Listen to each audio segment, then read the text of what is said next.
خدا کرے کہ میری عرض پاک پر اترے وہ فصل گل جسے اندیشہ زوال نہ ہو. یہاں جو پھول کھلے وہ کھلا رہے برسوں، یہاں خزاں کو بھی چلنے کی کبھی مجال نہ ہو. 24 گھنٹے سے زائد گزرنے کے باوجود ابھی تک کسی بھی ادارے کی جانب سے یہ ٹوٹے ہوئے یہ گرے ہوئے درخت ابھی تک لگائے نہیں جا سکے.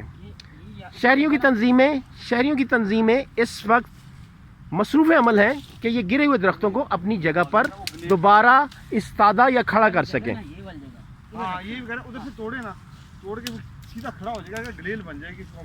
یہ ان کی کوششیں اور ان کے عمل پاکستان بنانے کی کوششیں ہیں. ہمیں ان کے لیے ایک آواز اور ان کی تحسین کے لیے بھی اپنے کلمات ادا کرنے چاہیے. بہت اچھا کام، پاکستان کو بنانے کا کام.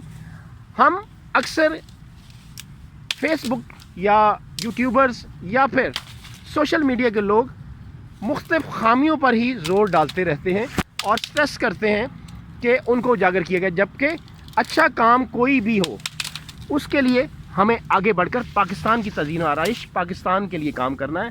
یہ درخت گرا ہوا تھا گزشتہ روز کی آندھی کی وجہ سے، دوبارہ اس کو کھڑا کر دیا ہے اور یہ دوست اس کو دوبارہ میں نے دیکھا ہے کہ یہ کوشش کرتے ہیں جہاں درخت گرا اور اس کے بعد بھی اس کی جو پانی دینا اور اس کے بعد کھاد دینا اور دوبارہ اس کو اس کی جگہ پر کھڑا کرنا ان کی زندگی کا ایک حصہ.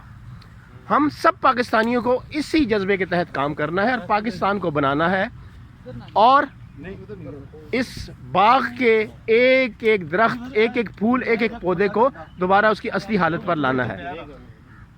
اگلی بار نئے پروگرام نئی جگہ کے ساتھ آپ کے ساتھ حاضر خدمت ہوں گے. تب تک کے لیے طاہر محمود خان کو رائٹس ٹی وی سے اجازت دیجیے. اللہ حافظ.